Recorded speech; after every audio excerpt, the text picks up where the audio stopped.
shouldn't expect anything to be different as we're walking through the door.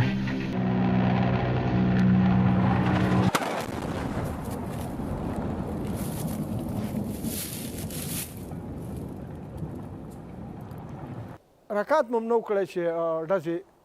شنګار مو واورېد او درې ډزونه راغله. خدای شته چې زخمیان هم ډېر زخمیان وشو که نه. دغه داجیانو په مراسم کې او د هغو داج نه راغلي او د خدای د کور نه راغلي او د هغو ستړي مشي له تلي وو، دوی ته خدای هغه شهادت په نصیب کړه او هغوی موږ سره غټ تېری او زیاته یې ظلم وشو.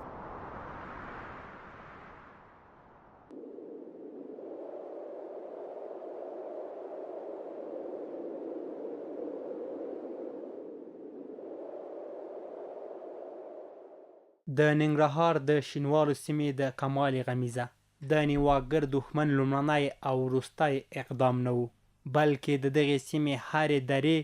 سمې او غره دغسې بې شمېره ظلمونه او جنایتونه زغملي دي. موږ د یرغلګرو د جنایتونو راسپړلو او مستندولو لپاره د شینوارو یوې بلې ولسوالۍ ته ځو. یرغلګرو دا ځل هغه کسان په نښه کړي چې له حج څخه د راغلي یوه خپل کره د هغه کور ته د مبارکۍ په خاطر ورغلي وو.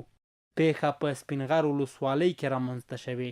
سپینغر د ننګرهار د 22 ولسوالیو څخه یوه ده. اوس غنیخیل ولسوالۍ کې یو. د سړک دواړو غاړو ته شنې ونې مو د سفر ستړیا کموي.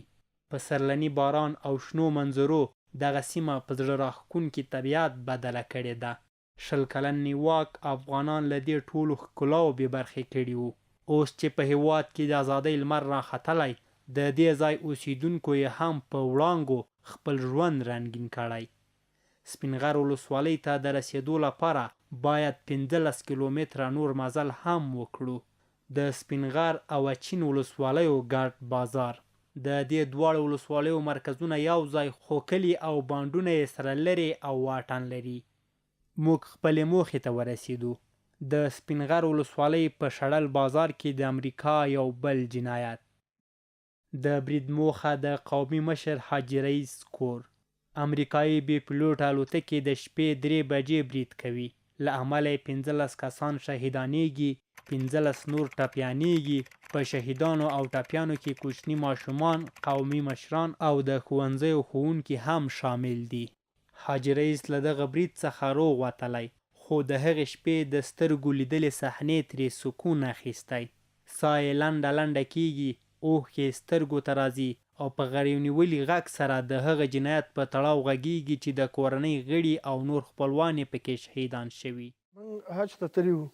او چې هغه ځای نه راغلو نو د حج په 2مه شپه باندې د شپې 3 بجې وې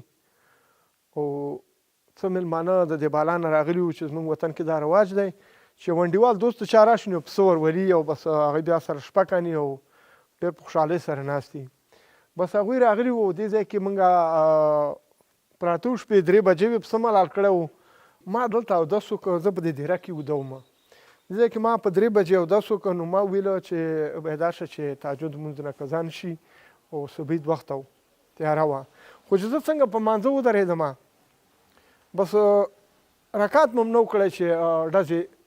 شنګار مو واورېد او 3 ډزونه راغله او د دیره کې ولګېده. دا ټول خلک، څوک زخمیان او څوک مړه، بس فقط یو 2-3 کسان پکې بچ وو او نور ټول زخمیان وو او مړي وو. کوم تقریبا 20 مېلمانه وو چې هغې کې 10 کسه د بالا مندیزي وو، 6 مړه او 3 زخمیان، یو ماشوم پکې خالي بې لګېدو بچ وو. هغوی 10 کسان وو. هغه کې 6 شهیدان شو او 3 پکې زخمیان وو. نو دا زما زوی سره د دوی دا زامن هم داسې وو لکه خپل وروڼه او هغه وراره یې ورسره د ورور نه هم زیات خوږ وو. نو ورته وي چې موږ سره به ځئ او دې پسونو ته ماما به هم راسره لاړ شي. ما ورته زه خو وزګار نه یم، دا به راسره لاړ شي. ده ویل چې نه کاکا ته ورسره لاړ شه، که ته لاړ شي زه جلال آباد ته ځم او چاته ځان ته کاروبار حساب کتاب یا دوکاندارۍ ته پیدا کوم او دلته کارونه نشته او دا ورونه هم بې سواده او بېکاره بې کسبه پاتې کېږي، زه به دې خپل کار ته لاړ شم. بیا ما ده ته وي چې ته لاړ شه، چې ما ده ته وي ته لاړ شه. دا ملګري ټول ورسره ډېر خوشحاله شو، ځکه دا خو یو سن وړکي وو که نه. نو دوی لاړه په میله کې پسونه واخیسته او دې اجیانو ته ورغله.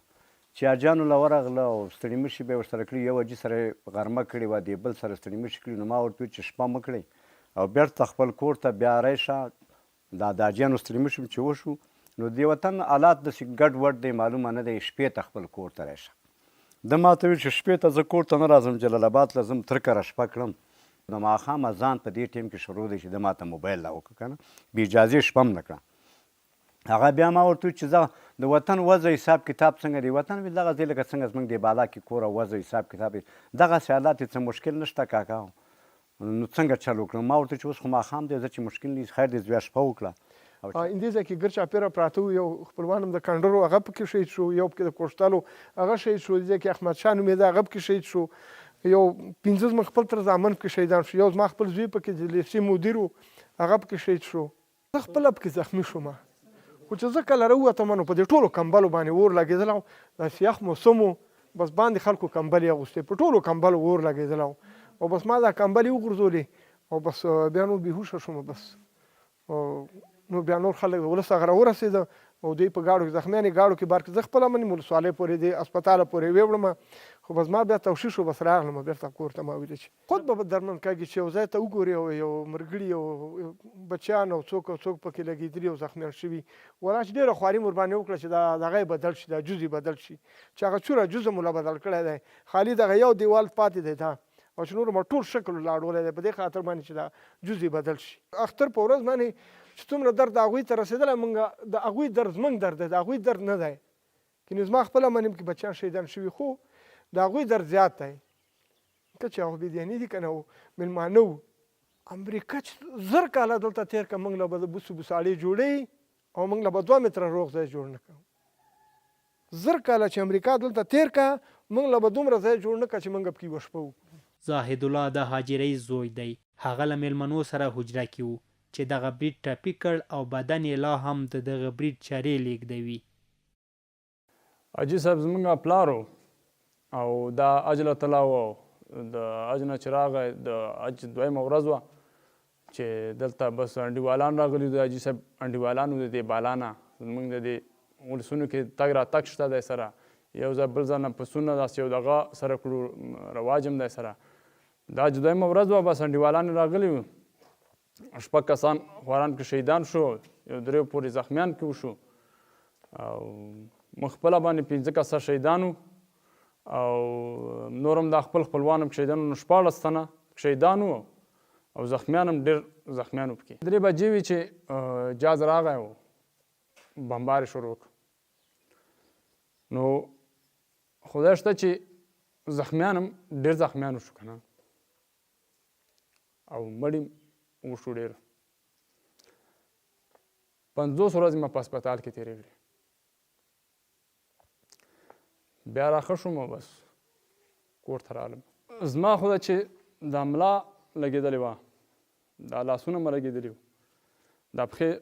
شدید زخمي وم دا داسې وړوکې چاره اوس هم په دې ځای کې ده خو عملیاتو ته ځان برابروم چې عملیات یې کړم په دې ځای کې ده په دې قدمونو کې اوس هم داسې بعضې چارې شته دی او په دې ملا کې هم چرې دي نو بس داسې سرکبه چاره وګورئ چارې ډېرې وي د دې بم چارې ډېرې زیاتې وي ډېر زیات خلک یې زخمیان کړه دا بسترې او دا کټونه او د هر څه باندې اور بل کړه دا داسې یو قسم بمونه وو چې د دې ځمکې سره یې داسې یو د کټ اندازې قدر لوړ دي امریکایانو دا بمونه وچولو او چې څومره خلکو د دې کټ په اندازه باندې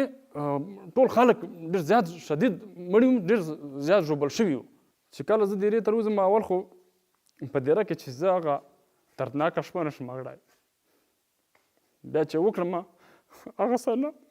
له درده ټوله شپه تېره کړم ویښ یم تر سهاره په زړه دې کړم سوری وخت د ظالم بېلتون ګزاره ظالم بېلتون ګزاره له درده ټوله شپه تېره کړم ویښ یم تر سهاره برید کې د هسکمین ولسوالۍ 6 اوسېدونکي هم شهیدان شوي چې د حاجي رئیس نږدې ملګري وو او د مبارکۍ په خاطر د هغه کور ته ورغلي وو سرې کلا ته ورځو چې د دغو قربانیو کورنیو سره وغږیږو شړکنده باران دغې سیمې ته ورغلې لار زیانمنه کړې او ناشونې ده چې په موټر کې خپل مقصد ځای ته ورشو د حاجي وکیل یو زوی او 15 د باجه زامن په دغې غمیزه کې شهیدان شوي هغه وایي زوی له خپلو ترور زامنو سره یو ځای د حاجي رئیس کور ته د حج مبارکۍ ورکولو په خاطر اچین ولسوالۍ ته تللی و. وایي زوی یې د ده له اجازې چیرې شپه نه کوله او د دغې شپې اجازه هم ده ورکړې وه. خبر نه و چې د تللي روغ زوی د وجود ټوټې به بیرته ورته راځي. څومره سخته پرېوځي. ځان اوبه کړه، یو زوی په 100 نعمتونو او نازونو سره لوی کړه او آخر کې درنه دغسې ولاړ شي. نو دلته یو نفر و چې هغه دوی باندې بمبار د شپې شو او تیارې راغلې و بمبار یې به کړی. نو دې نفر ما ته وایي زه د شپې مانځه له راپاڅېدم په باندې 3 بجې وې چې ما داسې د مامن پلو د تیارو غرار او داسې پړکار ولیده. نو موږ په دې سور نه وو پوه شوي چې دوی باندې د شپې بمبار شوی. موږ اوس وده یو ملاستو ما په کور کې یو ناڅاپه چا غږ وکړ د دوی سره یو ورور زخمي و. هغه زنګ راواله چې دغسې بمبار شوی او دا خلک زخمیان دي. دغه وړکي ورور یو دلته ناسکه ورور ژوندی دی سید حکیم نومګي دی راغی د کور ټک ټک یې راوکړ چې دغسې په کشمیر نومګي د هغه تره زوی دی د هغه باندې بر ټیلر چېرته اغوښتی دی او پلانکی پکې زخمي دی او تاسو یې غوښتي. ما زوی ته یې ویله چې دا مسله نه ده، مشر زوی مو بل د ده نه کش موټر مو ونیوه چې ورغلو د غني خیلو هسپتال ته چې زه ورسېدم ما چې زنګ ووهي دا څه مړي شهیدان چې دي پاس په ځای کې پراته دي او 2 زخمیان لاندې غني خیلو هسپتال ته راکېوتي او دا ستا زوی بریال په نامه و دا زما زوی دا راکېوتی غني خیلو هسپتال کې یو اختر حاجي په نامه باندې دی بټي کوټی یو دی دا 2 شهیدان د غني خیلو په هسپتال کې ایښي او دا نور شهیدان پاس دي. هغه چې ملا ځان که موږ دې هسپتال ته ورسېدو زه چې ورغلم دو باندې کمبلې خورې وې دا شهیدان پراته وو. بیا موږ راووتو ته باندې اودسونه مو کړو جومات کې مونځ وکړو او دو ته دعا وکړه او شهادت مبارکي مو ورکړه او بس بیا هغې نه پس ته موږ خپله ځان سره موټر پیدا کړو. هغه نورو پسې نور وطنداران او دا خلک ورغله د هغو پسې لاړه. هغه نور شهیدان بیا هغو رابار کړه او راغله. 4 بچیانې دي، 2 لورانې دي او 2 زامن دي. دغه بچیانې پاتې دي بیا پلاره شو. بس دغه د ژوند حساب کتاب دی د دوی دغه وخته پورې د موږ سره قسمت و هغه کم د ژوند خواږه چې و هغه تېر شو. د غم په ټال کې رازنګېږم زه ستا راته پاتې خاطرو ته ژاړم په زخمي زړه باندې دردېږم زه استاد لاس نه میاشت پس ماته یو چا ویلو چې د هغو څپلۍ په هغه ځای کې ډېری کې پاتې وي هغه هم نه هېرېږي. اوس هم پلار جانا چې څپلۍ پرتې وي په ډېری کې دوست راځان خو ته نابار شوي وي هغه هم نه هېرېږي اوسه پورې. زما د ټوله ژوند مانا پلار جانا بس خدای د خوا نه یم دومره درد یم ولا که اوسه پورې په اختر په خوشحاله کې ما اوسه پورې هغې ته خوشحالي ویلېدله چې زموږ خواړو دا نه ښکاري او چې ډوډۍ پر دسترخوان کښېنم چې په هغه ځای کې دا نه وي ولا که ما هغه پسې کړم خو لا که هغه خوند پکې شته نه.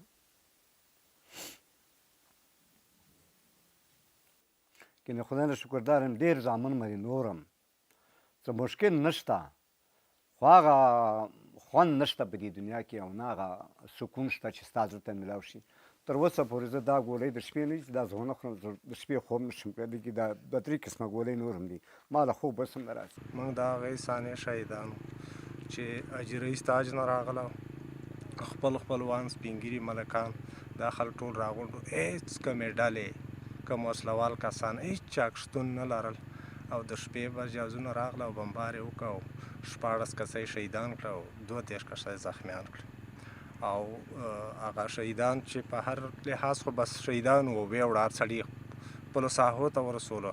او دا ټول ملکي کسانو د قوم سپینګیري و خپلوان میلمانه وو نو دې سره هېڅ د کمې ډلې پورې نه اوس نه مخکې د کمې ډلې پورې تړاو نه لرل. موږ چې کوم حالات لیدلي دا په کمبلو کې تا و د کتاک نه وتي و سوي و کټونو څرۍ په سوې وې کمبلې په سوې وې دا خو په اوږدو باندې دا بمبار په شوی و تک تور سوي و هیڅ یو چا لیدلی نه دی بس ستا غوښې او زما غوښې دا غوښې سره راټولې کړې او ویې وړه هغه خپلو ساحو ته یې هغه خبره چې اوس په شخصا د رئیس حاجي زوی د خو به یې سره د خپل زوی تابوت هم نه یې لیدلی او نه د خپل زوی ځکه چې د بالا شهیدانو سره هغه میلمانو سره هغه هلته ویوړه د پیښې هغه سره د عدلخیلو هغه سره زخمیانو سره نو داسې یوه بده پیله په دې ولس باندې وه چې نه ټول ولس ژړله بس د هغو به بس په دې دنیا باندې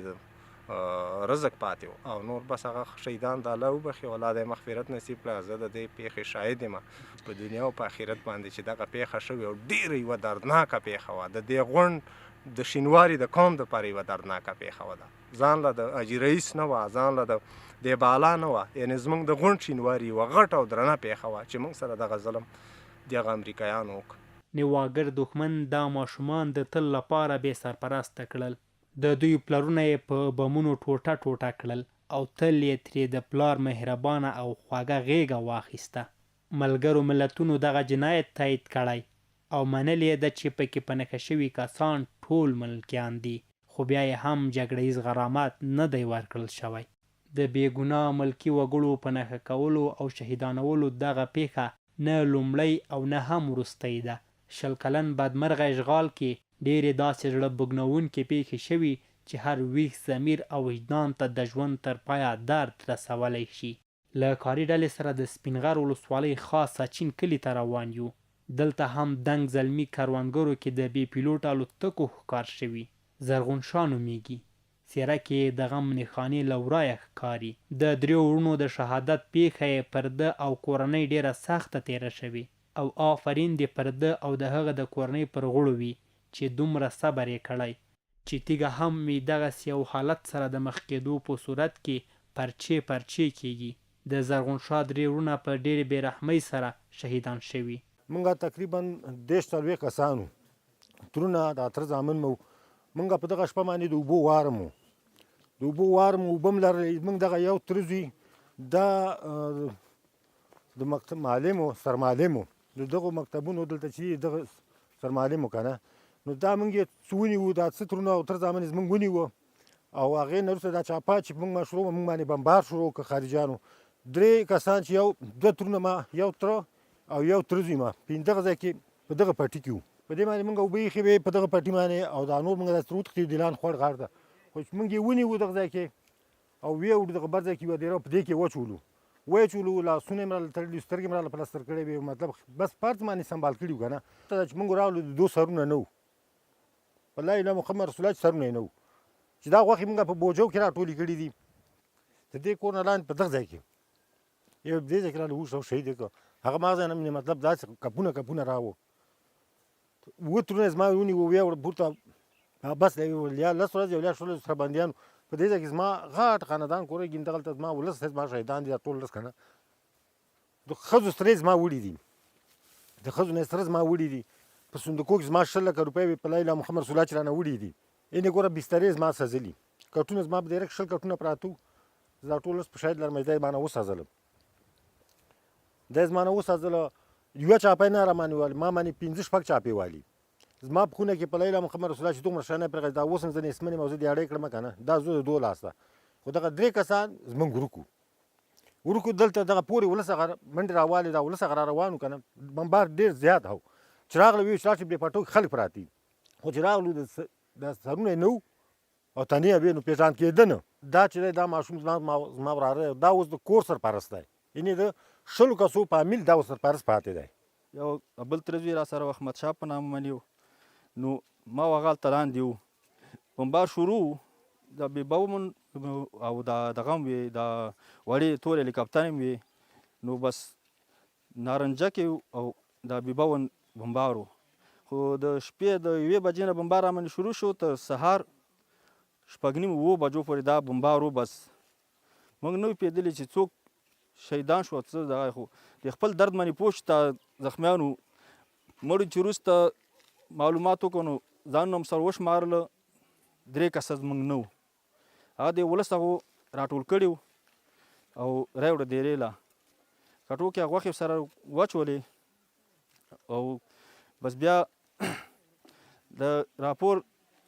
ولسوالۍ له ورکړه ولسوالۍ هغو ته وویله چې بس موږ له مه راوړئ ولس هغه وړه ته ویل چې موږ بې ګناه شهیدان کړو زما دغه لنګې لګېدلې وو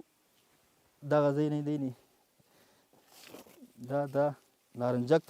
منې ولګېد تور جاز بمبار را منې وکړ او دغه خېټه به لګېدلې وه او دغه د تندی به دغه وسندی کېده دردمن څه چې اوس هم داسې دردمن یو چې سره زړه نه مینې څاڅي د یوه بېګناه افغان زلمي پر بدن د بمونو نښې له هر مهربانه زړه څخه وینې څڅوي. د وحشي یرغلګر پوځ جنایتونه ډېر او له حسابه وتلي او موږ یې هم د راسپړلو او مستندولو لپاره کلکه ملا تړلې. نړۍ کې تش په نوم د بشر حقونو د خوندیتوب نارې وهل کیږي. موږ د یوې ملي او د خلکو د غږ انتقالونکې رسنۍ په توګه هیوادوالو او نړیوالو ته افغانستان کې د 20 کلن اشغال پر مهال شوي ظلمونه، وحشتونه او جنایتونه په مستند ډول وړاندې کوو چې د سپین غر ولسوالۍ یوه بیلګه وه. که تاسو په خپلو سیمو کې د 20 کلن اشغال پر مهال د بهرنیو یرغلګرو ځواکونو لخوا د ورته پیښو او یا هم داسې نورو جنایتونو شاهدان یاست، کولی شئ چې د واټساپ له لارې له موږ سره شریکه کړئ ترڅو موږ یې په مستند ډول ثبت او نشر ته یې لومړیتوب ورکړو. د اړیکې شمیره 040 343 340 668